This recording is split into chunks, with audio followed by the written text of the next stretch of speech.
Hey everybody, welcome to week 6, March 24th, our 6th week in this program. Hopefully you're learning quite a bit. I know we've worked on quite a bit, so there's been a lot of activity over the last 5 weeks, and we've done a lot of homework. Now we're going to start focusing on the pitch every week. So this will be the last week for kind of the individual homeworks, but I have reviewed everything and everything looks good, and we're going to do an overview of that tonight. So without further ado, let's go ahead and get started. All right, so tonight we're going to talk about startup funding. We're going to go over the homework review, and actually we'll flip those. We're going to do a homework review first, elevator pitch review, and then the pitch deck. So we're going to go through each one of those fairly quickly as far as the overview of the homework, and then we'll spend a little time on the funding. But I do want to get to the pitch deck review. I think that's probably the most important thing for tonight, and then also just discussing your elevator pitches. So we'll get started that way. All right, so let's talk about homework. I think everybody's done a great job of really, let's see, to get the right one. Here we go. We'll do a great job of the homework every week. It's been just great stuff to review, and you've come a long way. So last week we talked about how you kind of had everything you needed to get to that elevator pitch, and then I've reviewed some of the scripts tonight, and they look pretty good. So we had 2 pieces of homework though. Let's go through those. So the first piece was a kind of a competitive matrix of your competition. So I'm hoping to see something similar to what I have here. So we're looking at team 1 here, their competitive analysis chart. Pretty good. Yeah, I mean, you got a bunch of competitors here. I'm assuming that, let's see, which one is actually your business?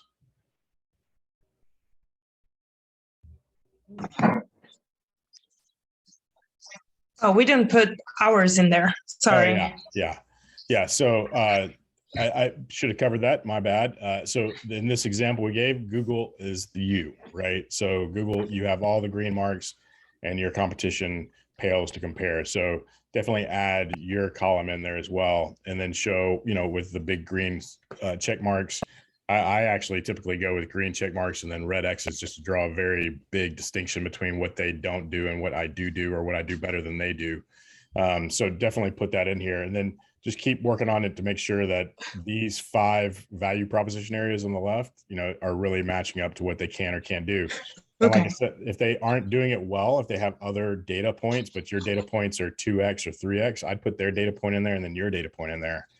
So it doesn't have to be check marks or X's. It can actually be data that you do significantly better than one or more or all of your competition. Okay, we've been struggling a bit with it because it doesn't seem like most of the companies are very forthcoming about this on their websites. Yeah. Is this where we have to try to reach out to them and figure out a bit more what they're doing? Is that the suggestion you would have? Yeah, I mean, I'd either look for, some of these probably have research done or other, data points or from other researchers that have used the products or the ones that are there now. I don't know. There's lots of probably, I guess what I'm saying is I would start opening my mind up a little bit more to like some really alternative ways. I mean, like who else would be using this and therefore would they be talking about it, right? Or Okay. yeah, even calling into the business and just getting a little bit more facts about that. Sometimes they can point you to other information that's on the internet, but it's not kind of publicly known that it's there. It's just other links they might have. So yeah, there's a few ways of doing it. Now, if you've exhausted your ability to gather any more information about that, I mean, it's assumed that what you're showing us here is what is known to the public, right? And if they're not touting some of these things, then I would say they're inefficient in those areas. You could put it NA if you can't find anything in the little blocks. But I would just keep exhausting kind of a few more cycles of trying to find some kind of ancillary data around each one of these companies. Okay, that makes sense. Thank you. Yep. Hey, Brian. Yes. Okay. I was just going to say, like, if none of them have any of the points that are on the left, then are they, sometimes I think, are they actually really competitors in your space? Yep. It's a good way of thinking about it. Yeah. So like usually just like the graph that you see at the top, there's like something that makes them competitors. So all of them kind of have that one feature across the board. And then you kind of start separating yourself out and showing your advantage based off of the other benefits that you provide the customer.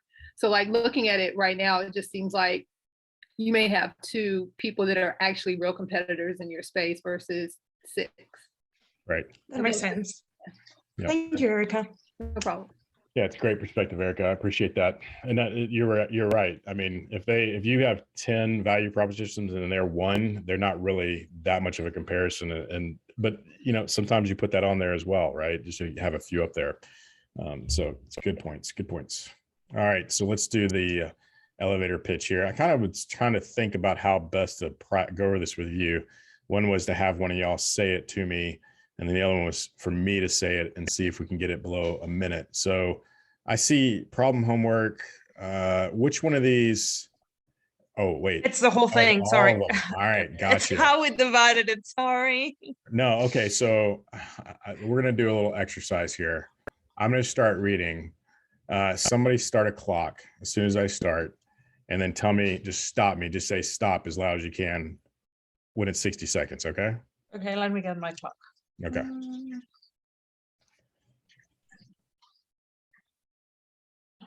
1 minute, right? Yep. Okay, go. Translational gene therapies like messenger RNA, small interfering RNAs, and CRISPR-Cas9 have emerged as a new category of therapeutic agent to prevent and treat various diseases. Lipid nanoparticles have been developed as a drug delivery method for translational gene therapy payloads. However, current standards are immunogenic, cytotic, or ineffective at encapsulation and targeted delivery. Thus, a large swath of diseases, cancer, neurodegenerative diseases, vascular diseases that would benefit from translational gene therapies are limited only by the effectiveness in delivering these agents. Our wide range of potential customers consists of patients, doctors, insurance companies, and drug manufacturers. We look to specifically narrow our focus to companies that are currently manufacturing nanoparticle-mediated drug delivery products but are in need of improved designs. In addition, we plan to target companies with fully developed drug payloads that need more efficient delivery mechanisms. For these translational gene therapy companies... Stop. Right. Okay. So I'm assuming that was the real stop. I had a couple of false cues, I think, there earlier, and I did mess up the words, but I just wanted to kind of get the cadence, right? So I made it almost into Anna's part. So I think this is good, but this is more like a 2.5 minute elevator pitch, right? And you have to add in, and it really counts in these things, the 1 or half a second or second transition between one person or another. So y'all have this week through next week to finish the video, right? I would suggest each one of y'all try to get your pieces down to less than 15 seconds. So if you're going to do it separately, which is fine, just, work on your piece there to carve out as much as you possibly can without going, our wide range of potential customers consists of patients, doctors, insurance companies, and drug manufacturers. We look for specifically narrow and focused, blah, blah, blah, blah. The old FedEx commercial, right? So, you gotta pare it down because it does have to be within 1 minute. And it's not really my kind of arbitrary threshold. It's kind of the norm, right? So that 60 seconds is what we're going for. Okay, cool. Thank you. Yeah.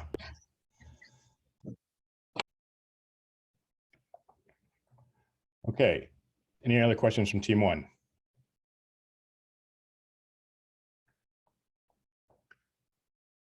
Okay. So, we're good. Thank you. Okay. I see the competitive slide is the elevator pitch for team two. Is someone ready on the phone, on the call here tonight that's from team two that can tell me the elevator pitch?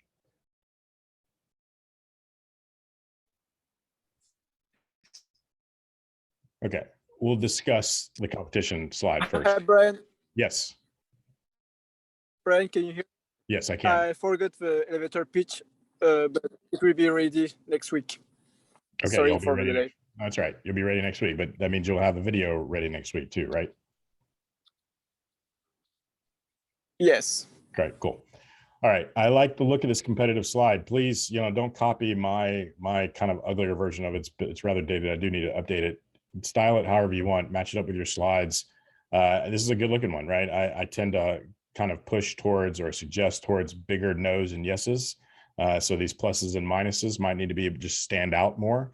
Really, like we said, this is more of a narrative to try to draw a delineation between you and your competitors. So it's always good to kind of paint them as bad and y'all as good in many ways, anywhere you can. But I do like the data points, and I do like the way this looks. Very clean, very elegant. So it's pretty explainable, just by looking at it, right?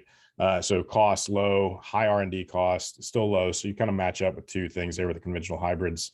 Definitely time to market is much better than all of them across the board. No restrictions, and obviously the middle one does. Both are resistant to disease, but not all of them. Resistant to pests, not all of them.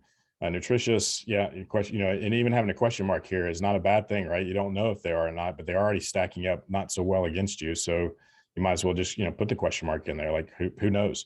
And that's a good thing, right? Because in this case, you would like to know that it's nutritious. I'm not sure what the plus and minus means. I don't know if that means like kind of appeal to the public. I don't know if I'd have that one in there, but environmental effects. So, I mean, again, here's what I'm saying is like the negative and the positives don't really impact or give me that kind of impact that I'm looking for, right?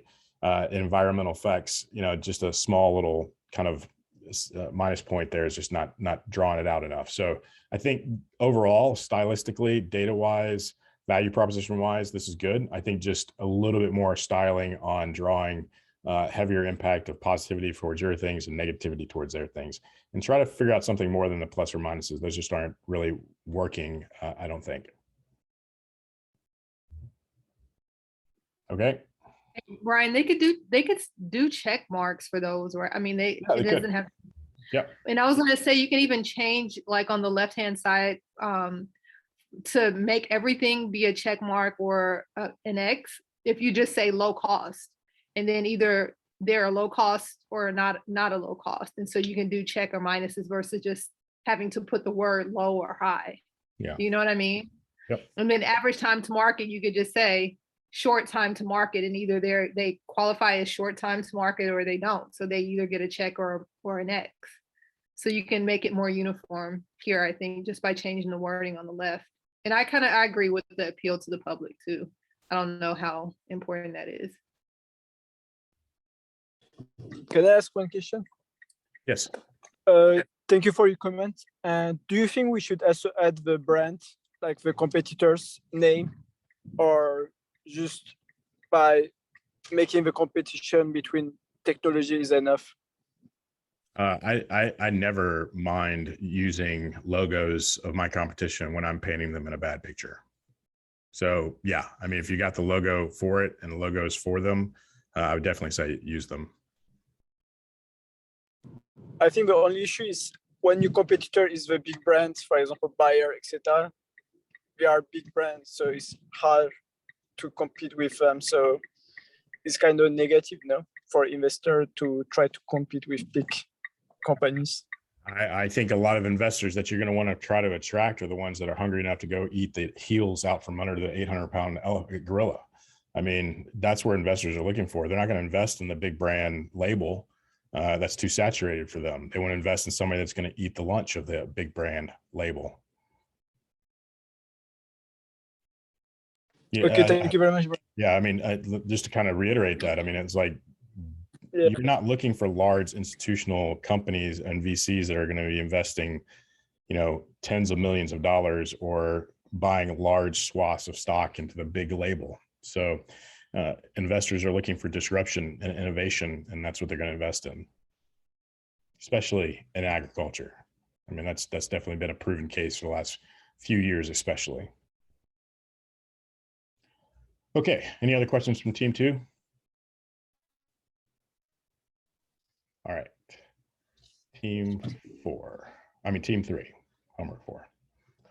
Okay, good. Yeah, I mean, this is just kind of in Word table format, and when we move it over to the spreadsheet, it's obviously going to come with some styling and stuff like that too, but this has got the checks and the X's. So, I mean, this has got everything I'd want to see so far. It's got 4 good, kind of value propositions on the left. It's got your competition with 3 other different things that are there, and JW65 right there on top. Infantile spasms. So you don't handle infantile spasms any better than the other 3 competitors. Is that correct? Yes. So actually, there should be another compound, but there's no enough room for this table. Sorry. Another Another compound. another compound. Well, yeah, you can. I Yeah. mean, just feel free to resize it any way you want, right? To put the other one in there. But if all of y'all are not doing that one well, how is that? What is that? I don't know if that, I think that's relevant to the overall competitive matrix slide if none of y'all are doing it well. Kind of same thing Yeah. goes like if everybody y'all is doing it well, I kind of get that a little bit more, because if it's a major value proposition and everyone delivers on that value proposition, I think that's good. But if there's a value proposition that no one delivers on it and y'all don't plan to deliver on it, there's no reason to call it out. Okay. Yeah. Yeah. Look, you don't have to have 5, 10, 6 of these value propositions. I'd like to see 4, but I'm good with 3 too, if they are meaningful, right? And then in these 3, X is, all of your competition has 2 out of the, or, only 1 out of the 3 each. Okay. Okay. All right. So we're going to do that same exercise again. Does someone from team 3 have? Brian? Yes. can I add something to the chart? Sure.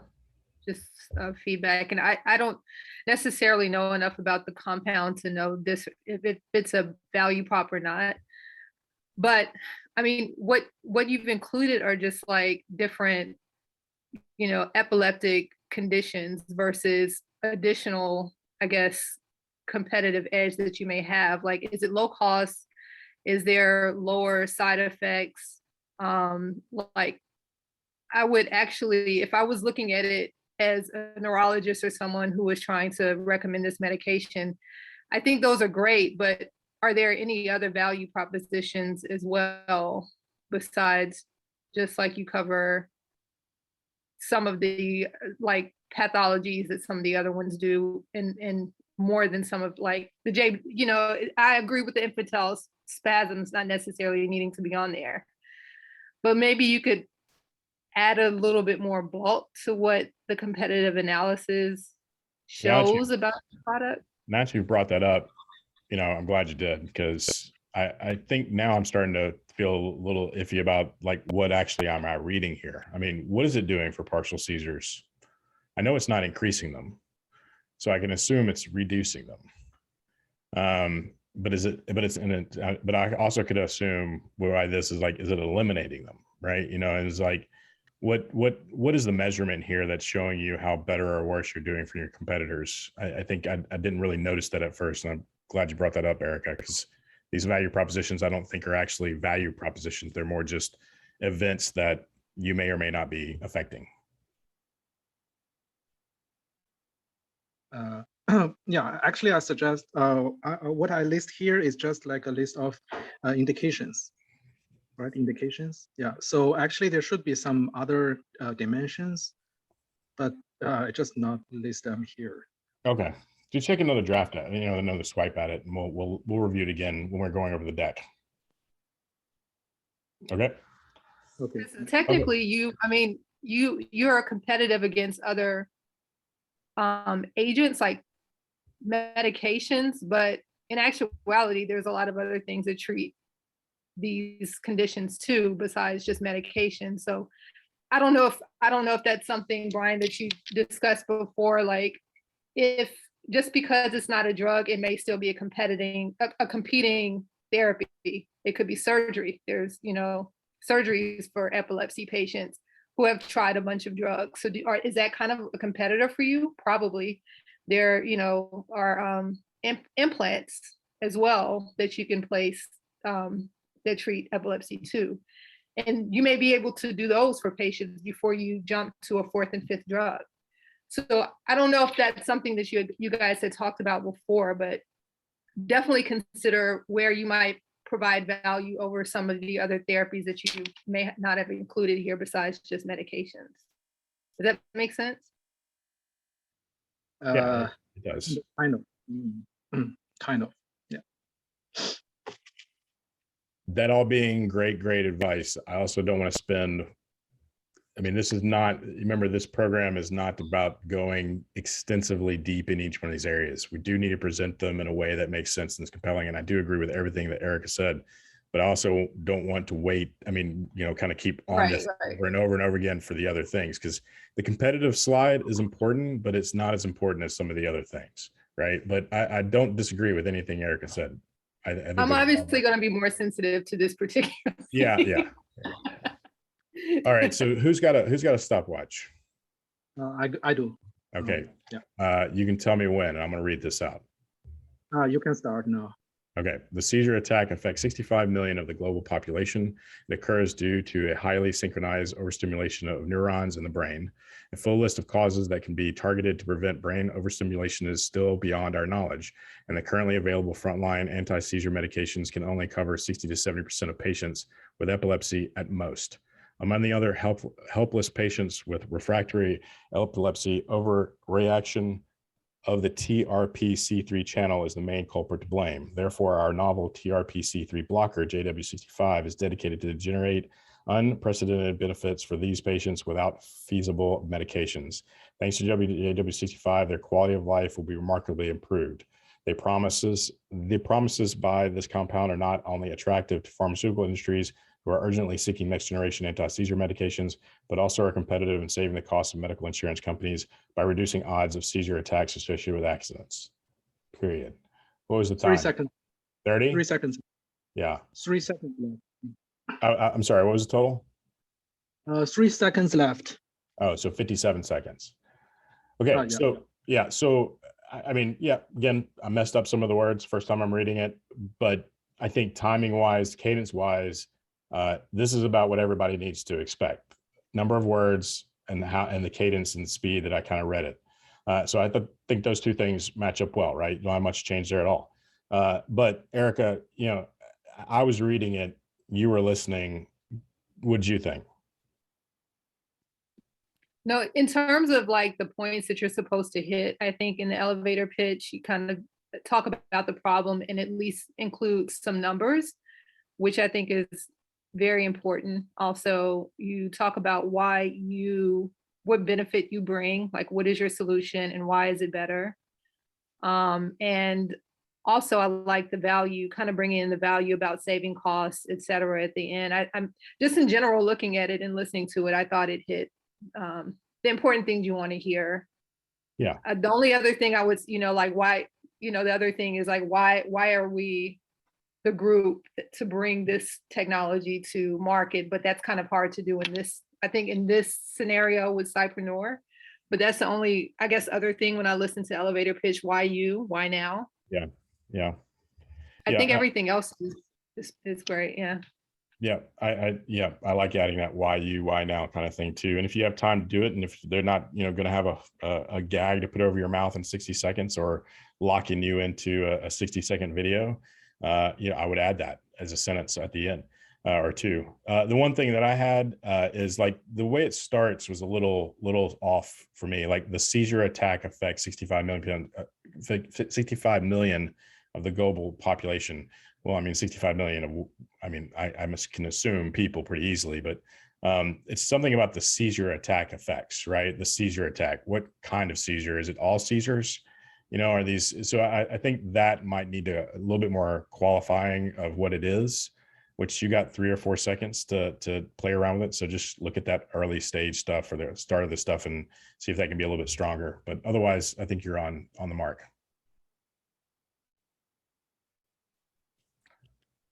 Okay. Did I get all the 3 teams? I know I skipped one a couple of weeks ago. I think I did.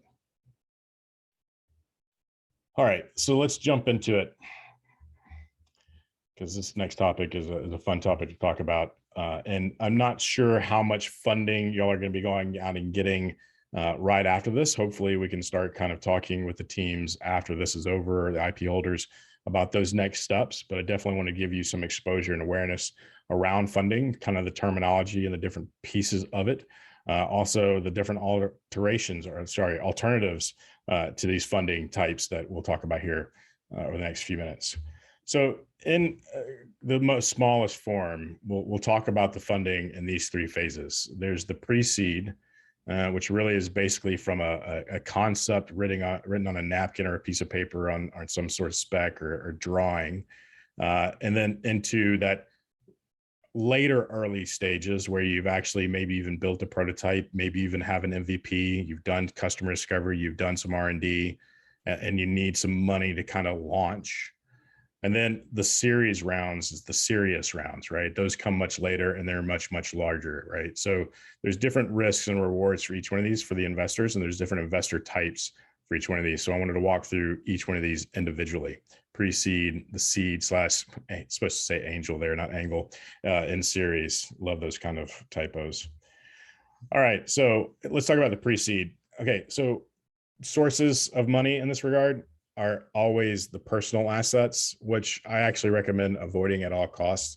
I mean, you worked hard for those savings, you worked hard for that 401, you worked hard for those assets, unless you just had a lot of investment assets that you wanted to offset for this new investment. You know, I would avoid using personal assets as much as possible. But many times, and I've often done this, at least to get concepts kind of off the ground, I've used my own personal assets. Friends and family. This is really great because you can go out and ask your friends and family and you can see which ones love you by giving you money. No, I'm just joking. The fact is, like, it's hard to do this. You know, friends and family are friends and family for a reason, but they're also a great source of really early support and backing. If they believe in you and they believe in what your concept is, they're no different than any other investor.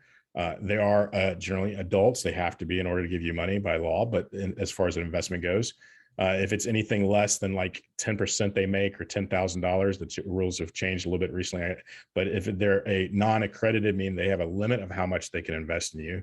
And as long as they kind of fit in that limit, they're making their own decisions. You're not coercing them in any way to make the decisions. They're free to do so, and you're free to accept it, and you're free to lose it. You know, if they make that investment and you do your best and you get the money, you get the money and you work hard, and in the end the company still fails, they should be able to take that without losing the friendship or the family bond. Now, I will say, very often, if you take friends and family money, that will still be the end result. You may never talk to these people again, even if they don't blame you, right? But so this is kind of a scarier space, but I have found that I have people in my family that are willing to give me a little bit of money here and there over the years.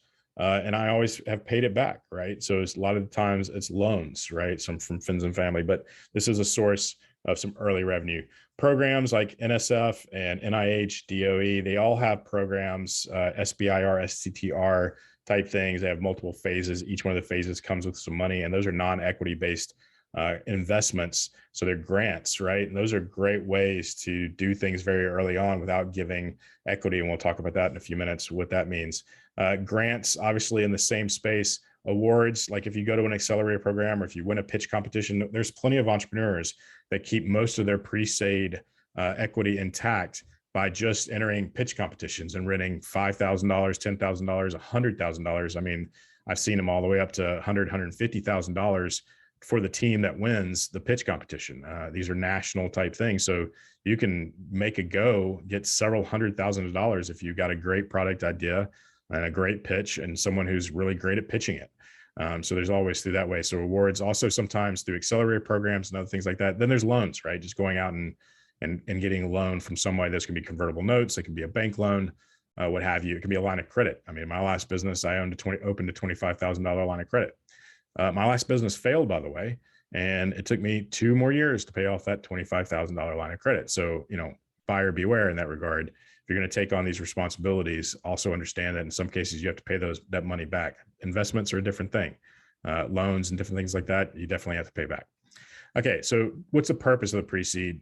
I said it earlier, it's kind of like when you're in that napkin stage, that garage stage, you're tinkering around, you haven't really built anything, you're still kind of fleshing it out. You haven't even talked to anybody in the discovery capacity about the product itself. So it's very much in the concept stage, but you need a little funding to conceptualize it, right? To build it out, maybe build a prototype, definitely do some renderings if it's a product, start talking to people, doing the discovery, prototyping, in business formation, even just going out and forming an LLC or something like that, or getting your business license to kind of start bringing on investment or other things. You'll have to have those things to open a checking account. If you plan on bringing in business, you have to have a business identity in order to be able to open a checking account and then deposit that check in there. So these are early stage kind of things that you would do with seed money.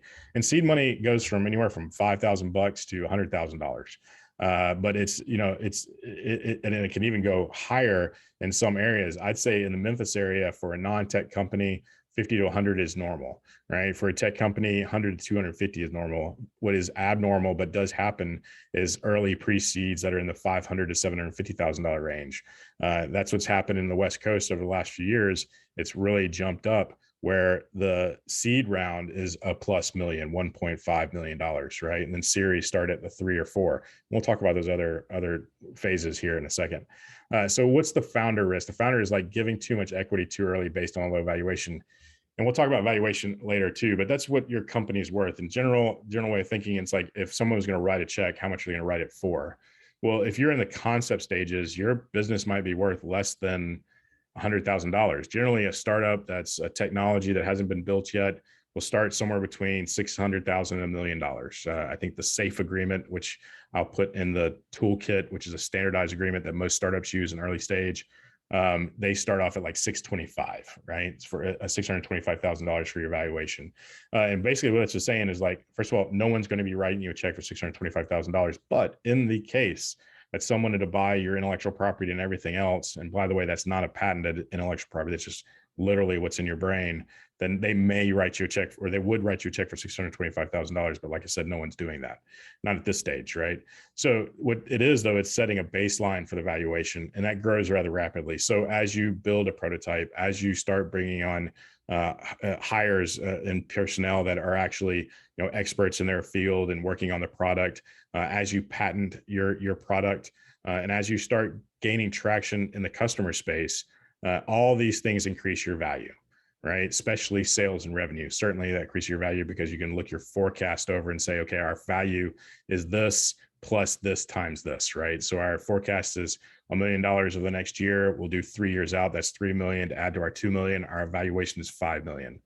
There's some really good resources out there. Carta is one that's probably the best one that helps you kind of identify your value and cap table and everything else. Also, CPAs and attorneys can help you come up with your valuation. This early stage, though, it's just kind of pretty low. So you can give away. So if your valuation is 625 or 500 to make the math easier, and someone gets you $100,000, by those numbers, they own 20% of your business. Okay. So you do that in a SAFE agreement, and then you move on into the series round. And now you have somebody who wants to write your check for $3 million, but they want 20%, right? And they're looking at that first one going, well, I'm paying a lot more and you're going to get a lot more out of it, but I got the same equity as this other person. So it can get really out of whack. So you really don't want to get too much pre-seed going on, just enough that you need, not too many investors and not too many investors having too much, right? So the risk to you is like giving too much equity away too early on because you're low valuation. And I think another risk is like just not having the knowledge. Like you'll have a lot of people come in there that do have the knowledge, the investors, and they're kind of trying to get something for little or nothing. And they're going, well, I'll give you $50,000, but I want 50% of the business. Well, that's just crazy, right? They're setting a valuation very, very low to make their investment very, very large, right? So you have to kind of understand the space so you know how to keep things from, you know, mitigating risk. And the investor risk is betting on a concept and not a company, right? You're investing so early, you have no idea if it's going to happen or not. You don't know the team well enough to see how they're going to work over a 6-12 month period, how they're going to execute. You just kind of feeling, you're kind of going on your gut. So these are a lot smaller checks. They're a lot more plentiful. People that invest in the stage will invest across a large number of them and just kind of wing a prayer and hope that 1 out of 10 will do that. They'll put 25,000 in a piece. That's $250,000. If 1 out of 10 goes to 5, 6, 7x, becomes maybe even a $1 billion company or maybe $500 million. Well, that $250,000 investment was pretty good, right? So there's a lot of people that invest at this stage. I wish more people had invested at this stage, actually.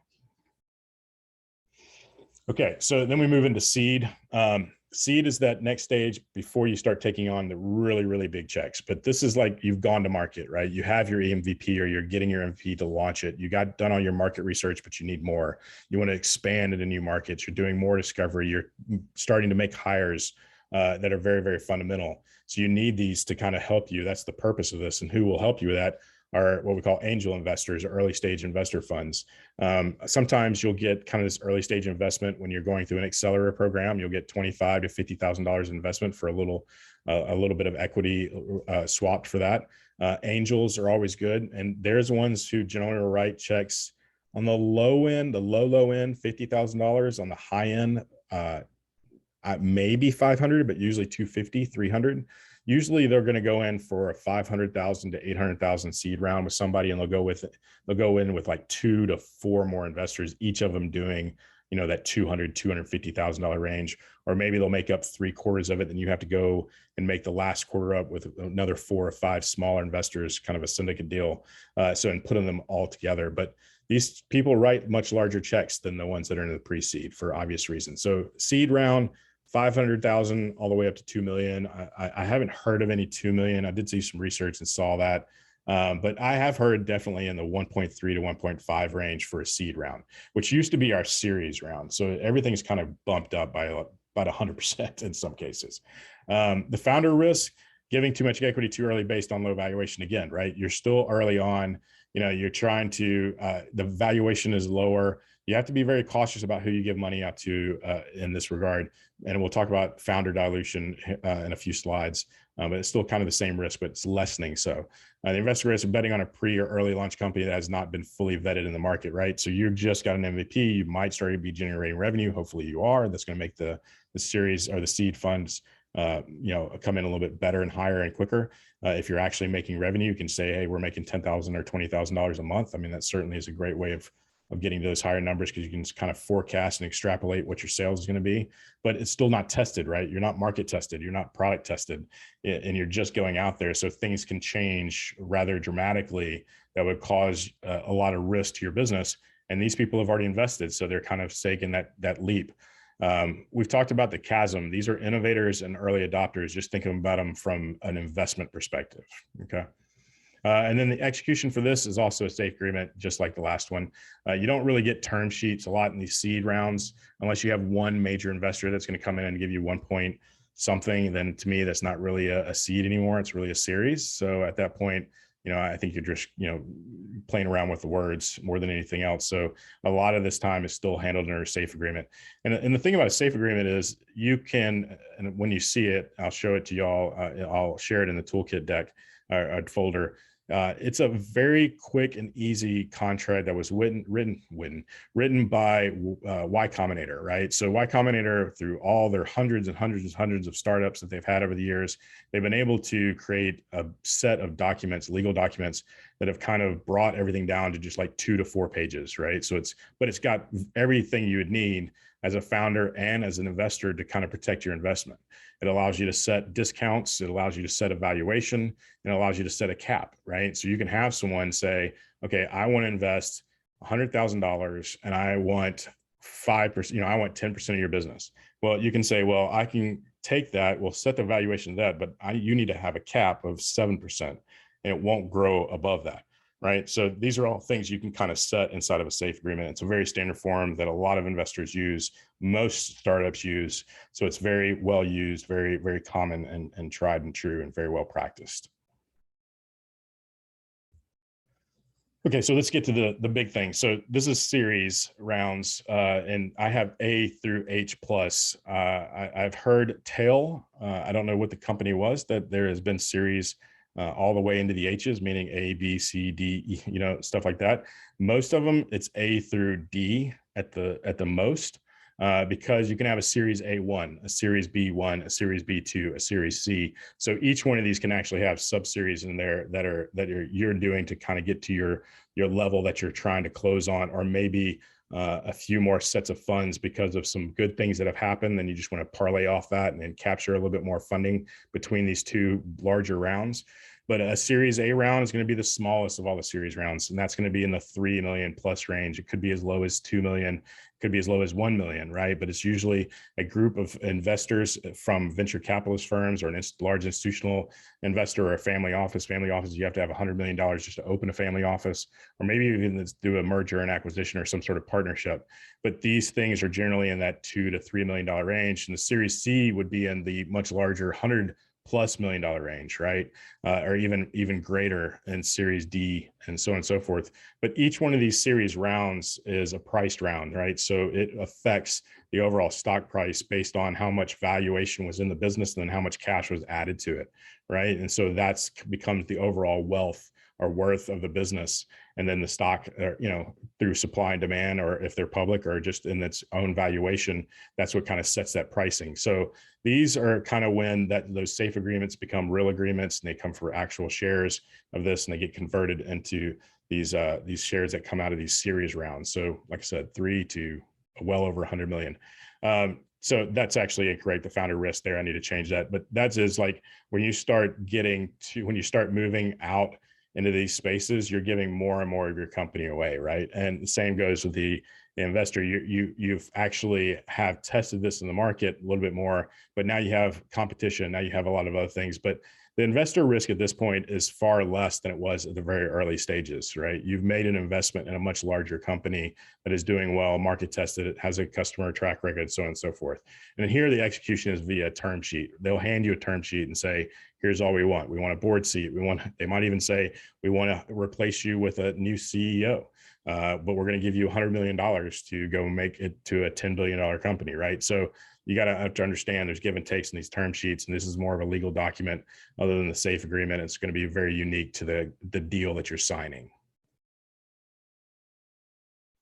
All right, there's lots of other ways to invest, though, or to at least build your business. One is not really investing, or self-investing. Your thing is just bootstrapping. Like if you have a product that you can get out of the market, and maybe you have a contract for that product before it even gets to market, and they want 1,000 units on the first run, and you're selling them at $250 a piece, you just made $250,000 off of that. Now you have cost. Let's say your cost was $100, but now you have $150,000, $100 a unit. So, but now you have $150,000 to invest in your company to grow and build more product, right? So you can keep doing that over and over and over again, bootstrapping it each time, just pulling up the boots, keep moving on, putting the cash in the bank, and then keep investing in yourself, and where you take on no investment whatsoever, and you still maintain 100% equity of your business. These are like, I don't really care about the unicorns that are going to be $10 billion or $1 billion or $10 billion. Sure, I'd love to think of, build, and run one of those companies, but I like the idea also of running a company where I've given away no equity, right? I mean, there are those cases. I'm working with a company right now that is probably going to have that in spades. They won't have to worry about taking on investment at all. In fact, the only investment, I shouldn't say at all, the only investment they're doing is just get enough to build out the first 10 units to deliver to the customer for them to test, to then get another, the rest of the 1,000 in there too. So they're going to spend a very small amount prototyping, and then the rest will come through bootstrapping. There's also initial public offering, initial coin offering. If you're in the crypto space, you can do a lot of research in there, but there's different ways of kind of going public and getting more things. There's crowdfunding like Kickstarter and Indiegogo, and there's crowd investing, which is like WeFunder and Start Engine. These are really good ways of generating some money, especially if a very compelling product or something that you think is that the general population would love to see in the market and would love to say, I invested in that. And you can invest as little as $100 as a person. So WeFunder is great. You can generate $1 million in investment and give away a little bit of equity. And they just recently changed the rules. If you had 1,000 people giving you $100 on your cap table, you'd have to actually list all those people. Now they're all listed under one LLC. So it actually is even easier for crowd investing. WeFunder has generated $450 million worth of funding in the last 3 years, 40% of that in the last 12 months. So it's a very legitimate way to raise money. Accelerators and incubators are also really great. You're kind of in a small accelerator program. We're not giving you any money for equity or anything like that. So that's kind of clean. But a lot of other accelerators do give you money and take it very small. Same with incubators. Bank loans, obviously, you can go straight out there. I said this earlier about the government for SBIR, STR from Science Foundation, Health, Energy, and Education as well, DOD. And then there's partnerships like signing equity swaps. I'll give you some of my equity for your equity and we'll both work together. Or I don't need your equity. I'll take my equity, but I'll give you a revenue share because I want to use your product as part of my bundle or something like that. Or maybe they're a manufacturer and they're not charging any upfront money because you're giving them revenue share, right? So they're assuming all the production costs because you're getting, 40 cents on the dollar every time they push out a unit, right? So these partnerships are other ways of taking on quote unquote investment, or at least, building out the nest egg you need to be successful. All right, there's two good books that I always recommend, Crack the Funding Code and Venture Deals. Crack the Funding Code, Judy Robinette, she's a major angel investor, which means she invests anywhere from $200,000 to $1 million in a large number of companies. She wrote this book. I read the Venture Deals first, and this is Be Smarter Than You're a Lawyer and You're a Venture Capitalist. So this book is definitely more detail-oriented, Venture Deals, but truly they discuss everything as it relates to going out and getting funding. And I believe truly you will know as much as most venture capitalists if you read that book. It's not completely overly over the top technical or overly top financial, but it does cover a lot of ground. Crack the Funding Code, on the other hand, is light in detail, but great in the kind of mental understanding of VCs. It's really a book about customer discovery of VCs, right? So it's how they think. It's how they are motivated. It's what triggers they like to, jump on, and how to understand them, how to do discovery upon them to when you go pitch to them, you can fit into their value proposition. So it's a really unique way of looking at the whole VC side. One, Crack the Funding Code is more at the customer discovery and looking at how to motivate and give them triggers. And the other one is like pure facts and details about understanding term sheets and all the other vehicles, including safe agreements and a variety of other things as it relates to taking on funding. Great books. All right, so I want to kind of move into a different space related to funding, but kind of show you how it's mapped up over a life cycle, right? So we're all in this really early stage. Even if you've been working on this for several years, if you haven't gotten something and gotten something to market or close to market or something you can go to market, plus taking on, $500,000 roughly of funding, then you're in the pre-seed, right? Most everyone here is still working on research and concepts and stuff like that.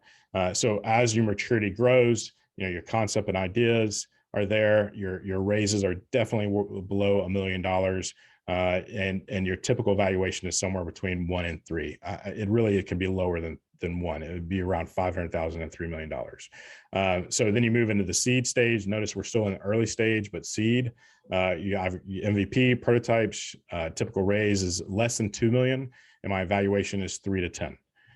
Moving into Series A, you can kind of see the color starting to change because I'm in the market now. I'm in my growth stages, not my later stages, but in my growth stage, my first growth stage. I've got product market fit. I'm raising $3 to $12 million in a Series A, or maybe a Series A, then a Series B, and my valuation is somewhere between $20 and $30 million. Series B, B plus, or B1, B2, however you want to call it, or just anything past B. I'm working at scale, $10 million, $100 million valuation. And then, looking at the outer side of that, where you've kind of jumped the chasm into the majority of groups, you have a lot of diverse revenue streams.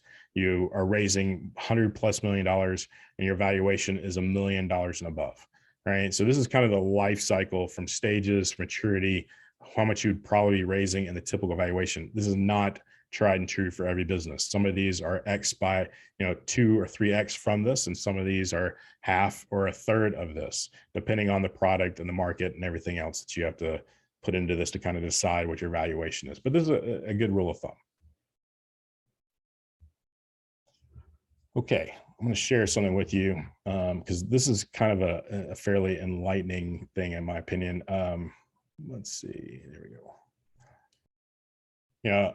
Everyone kind of thinks, okay, well, what am I doing as a founder, right? So, and how much do I own as I move along? And so this is kind of an infographic. I'll put this in the toolkit folder as well. But right here, you're kind of like at your idea stage, right? You're a single founder. You have 100% of the business.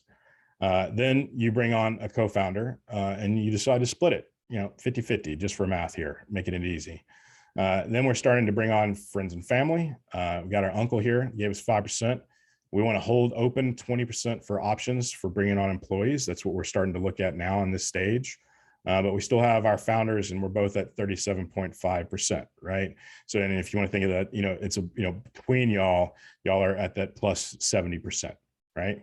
Then you go into start bringing in some seed round money, right? Your evaluation is going to go up, but also you're going to be diluted more because now you're bringing in an angel, and for that money that you're bringing in, you're going to give them, or they take 16.7% of the pie, right? So now your pieces are getting smaller. Now y'all are below 70% together, 61.4%. You got your uncle over here at 4.2. Notice how he's gone down because you had to make room for this angel, right? So everybody went down. We started at 20. Now we're at 16.7 on the option pool, but we got to keep on taking money because we need to grow. We need to grow. We need to grow. So we go into Series A. Series A. Now we're below 50%. My founder and I, we're at just right below 40%. Uncle Dave, Uncle Huber, whatever his name is, he's just been halved, right?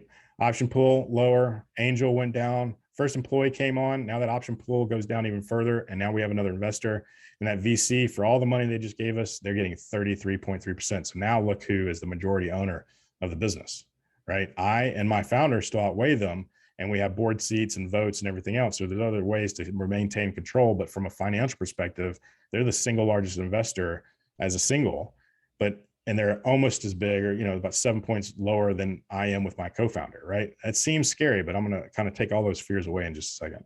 All right, now we're in the big leagues, right? We have a $2.6 billion valuation. Okay, we've got the option pool. We brought on a lot more employees. The Uncle Dave dropped a little bit more. I dropped a little bit more. My co-founder dropped a little bit more. The public came in because we went IPO.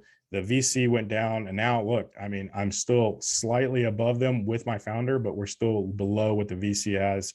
At first employees, he's actually dropped, diluted just a little bit, and that angel has gone from 16.7 down to 9.5. Okay. Now here's what I usually ask people, right? Which is, what would you rather have? A big piece of a small pie or a small piece of a big pie, right? So right here, I have this small company over here, and it's just me, and I own 100% of it, and my value is about $15,000 because that's what somebody's decided to give me, or that's what money I'm going to put into it. So I own 100% of $15,000. Now I've split a little bit more. I've gone down. I've diluted, but my company's now worth $1 million. I have a smaller pie, but now I'm worth $200,000, right? Go up there, 2 million at a 4 million valuation. Look at this, $235 million out of a $2.6 billion valuation. This is what I'm talking about. All day long, I'm not going to worry about losing my ownership of the business over time. And I say that with a caveat, and I'll bring the caveat up in a second, because I know the bigger I grow the company, my slice is becoming way more valuable over time. It is getting smaller by percentage, but that percentage growth in value is growing almost exponentially as I grow up in this thing. If everything's, work out great. Now, this is like 1% of the companies I start off at $15,000 and get up to 2.6 billion, right? So, this is not the norm, but this is the way the process works. And I'm going from owning 100% of $15,000 to owning whatever the number is, 7.6, but that represents $235 million if I sell my company for 2.6 billion from its current valuation, right? So this is a good infographic, kind of lays out dilution and what it all means. And just kind of my end result there is just saying, hey, it's better to have a small piece of a really huge pie than a big piece of a really small pie. Okay, I'm going to pause right there, open it up for any questions if you have it about funding, because we're going to go on to the pitch deck next.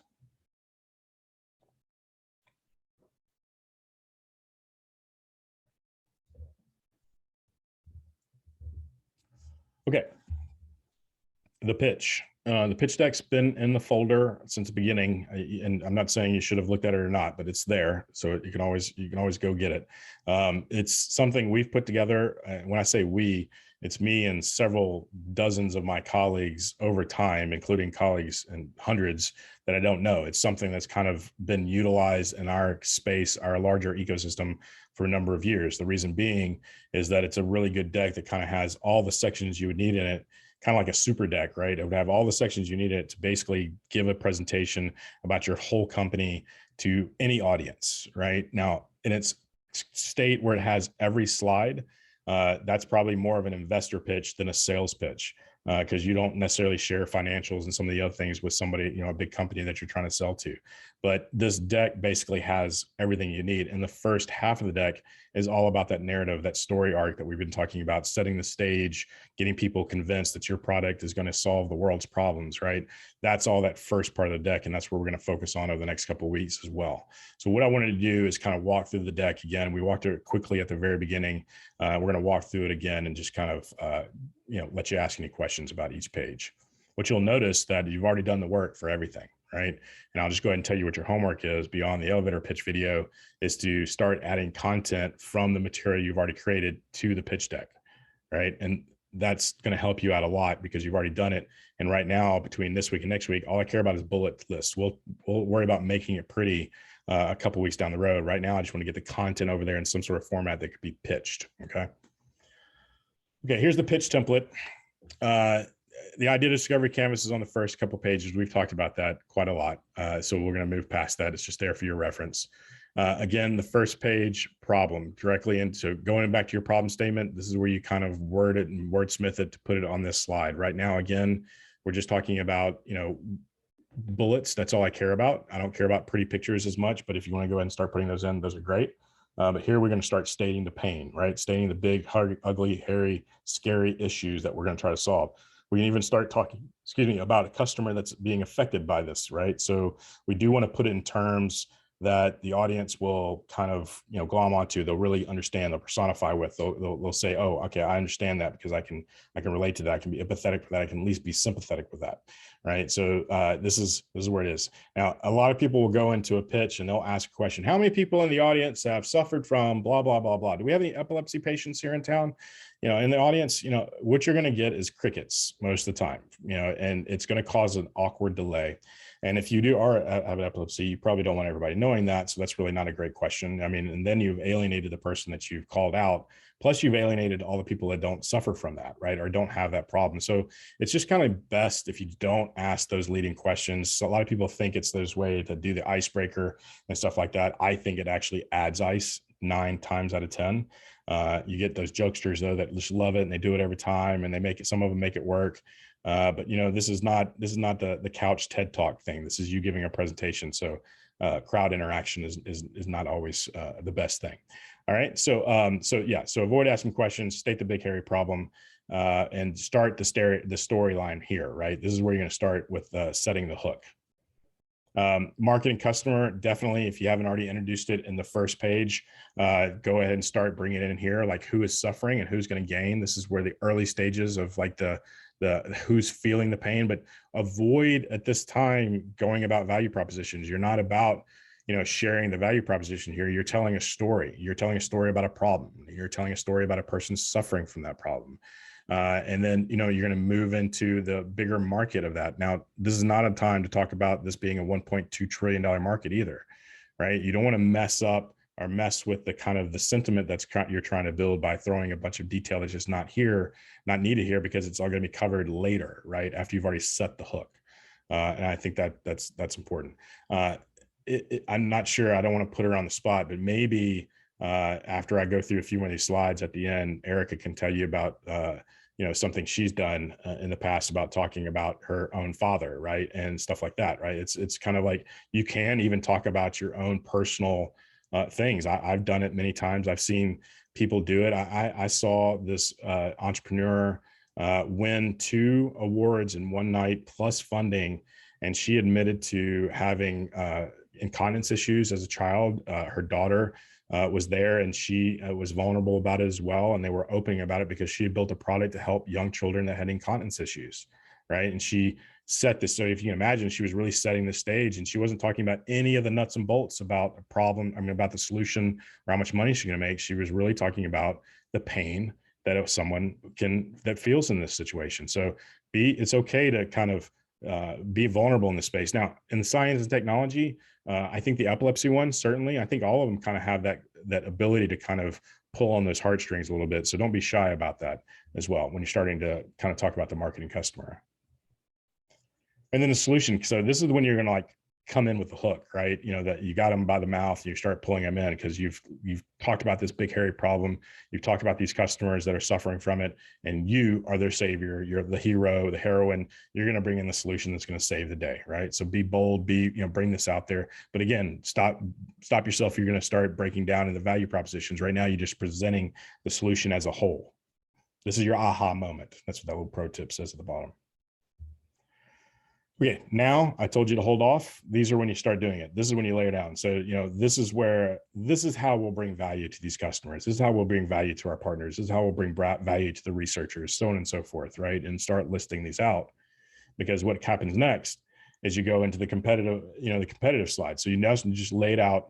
So hopefully by now, it's pretty, straightforward. It's like you can kind of see the narrative building over each one, right? So I'm stating the problem, I'm stating the customers that are affected by the problem, I'm stating the solution, I'm stating the value proposition, the benefits the customers are going to have. I'm looking at the competition and see how well they do delivering to my customer, right? And then you get to see the big red X's and the big green marks and everything else.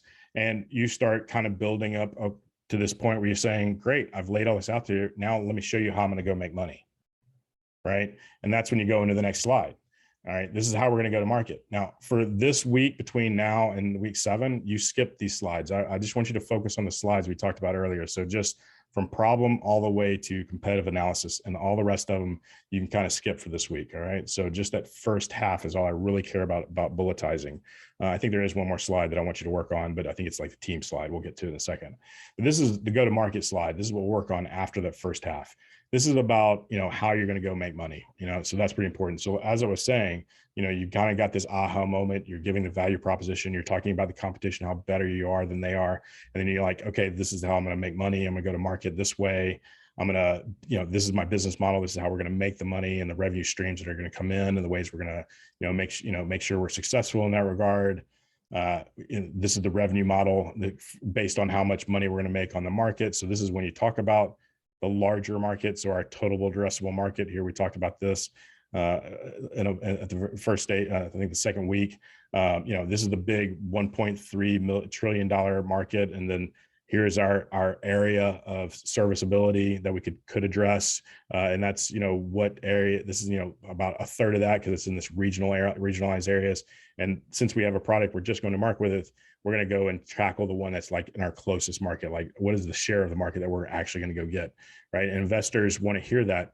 I do caution people at stage, don't go say we're going to, it's a $1.3 trillion market, we're going to go get 50% of it, right?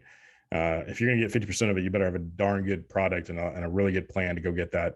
Now, if you're saying we're going to go we believe we can capture 15 to 20% of the market over the next 6 years, and with the first year being at like a 2 to 3% market share, that seems more reasonable for something that's $1 trillion, $3 trillion, and has probably lots of competitors. So my point here is just be mindful and be, realistic, right? And make sure that you kind of have things based in reality in this regard. But this is about how you're, the revenue that you're going to bring in. Your progress slide, this is pretty easy to put together. It's just talking about what you've done to this moment with the little bit of capital that you've had, or maybe it's partly because you've already raised, a full seed round, so on and so forth. So this is about your progress and traction, what you've done to date, and then what traction has given you as far as sales and other things and milestones. Then the big ask, we'll work on this a couple of weeks down the road. We kind of need to quantify, what you might need. I talked to one of the teams the other day.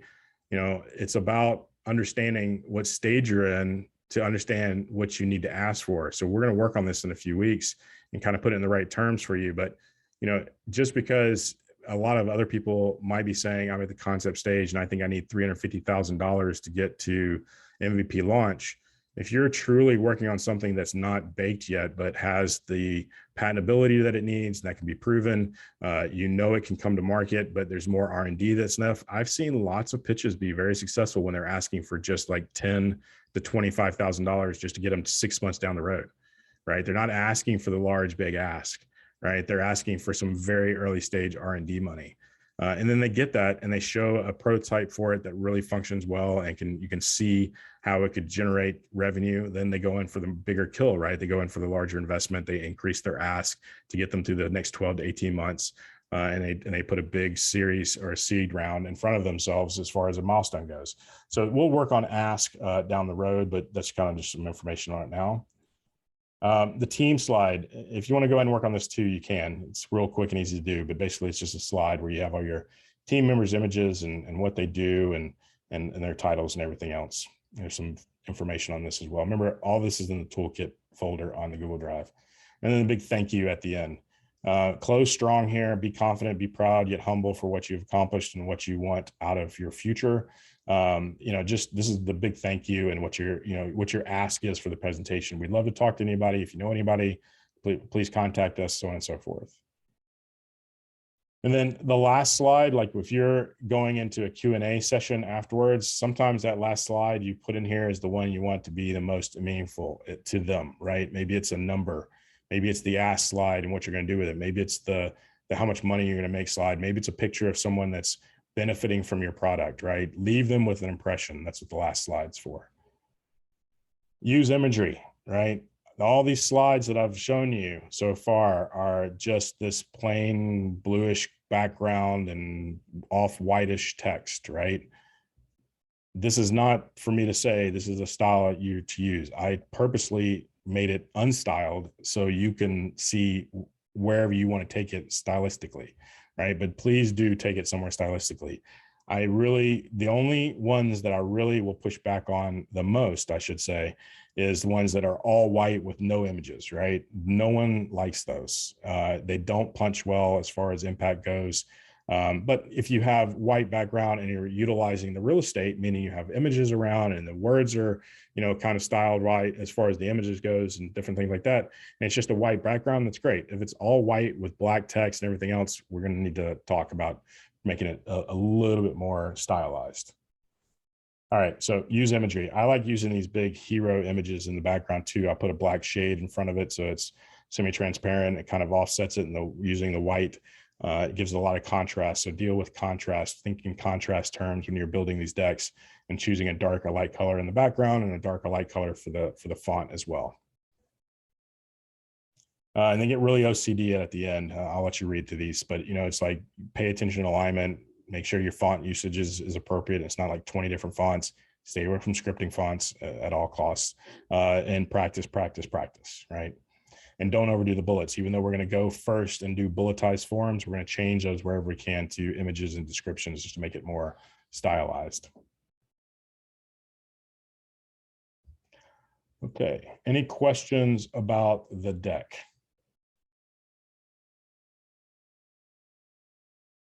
Just remember, come off mute if you do.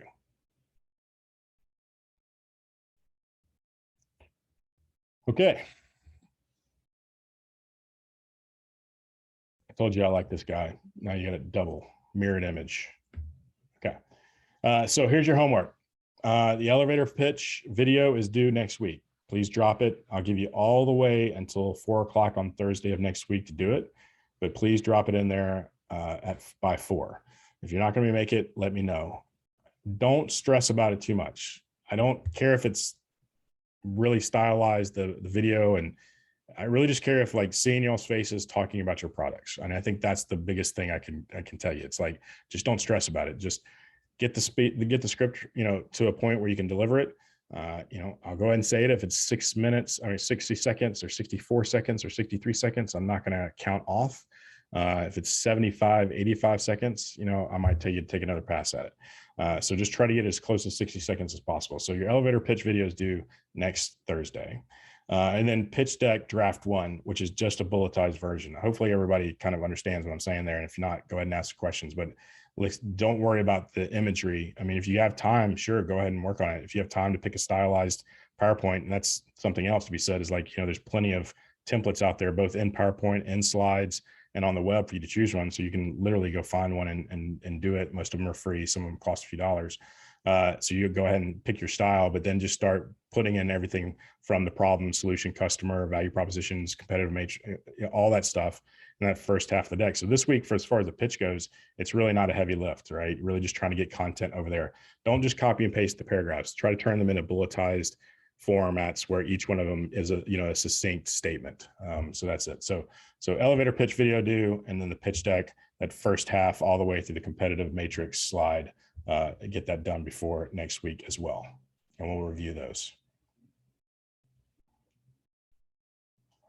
Okay, well, that's actually the session for this week.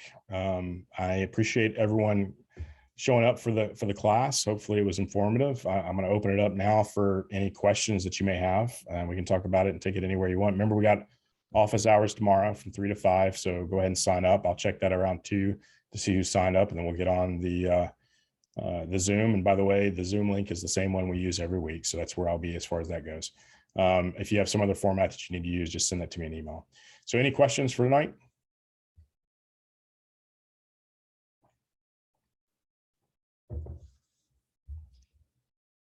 I was going to correct you real quick, Brian. Yeah. I had one of the teams last year actually interviewed me as a customer discovery interview, which is, if you can fit that in, definitely would be great. But they interviewed me because they had a product that was a wound care product. And my father had a diabetic ulcer.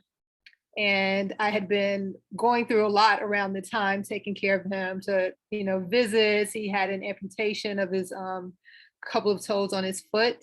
And so that storyline in his pitch last year was centered around my dad's story. So I think that's what you were thinking about in terms of the pitch and incorporating that. Yeah. But it's definitely, I think it's can have a lot of value if you do have a real life case, if your technology is addressing some kind of disease or whatever. Yeah. To really have something like that that shows the patient's experience and how your solution helps with that. So. Yeah. And yes, I remember now, we discussed it in class and we talked about your dad and everything else. And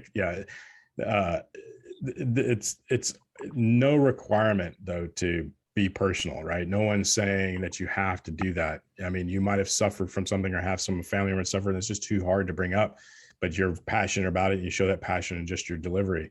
But being vulnerable connects you with people as well, and just in general. So a lot of times, like Erica was just saying, when you're vulnerable up on the stage, people will really connect with that. They'll connect with your product. They'll connect with your motivation for bringing something to the market that's going to help people.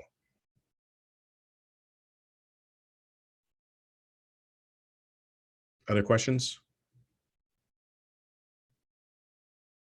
Okay. All right. Well, next week, we're going to start doing the pitch even more further as far as like content and details and everything else. We'll go through the first half. We'll set some expectations for the second half. We'll work on some areas around the financing. Hopefully you got a good detailed information about funding tonight. This deck will be in the Google Drive. The video will be uploaded to YouTube here shortly. You can go back and check it out. Everything I mentioned as far as what would be in the toolkit, I'll make sure is in there as well. And I really appreciate your time. And unless there's anything else, we'll call it a night. Thank you. Bye, everybody.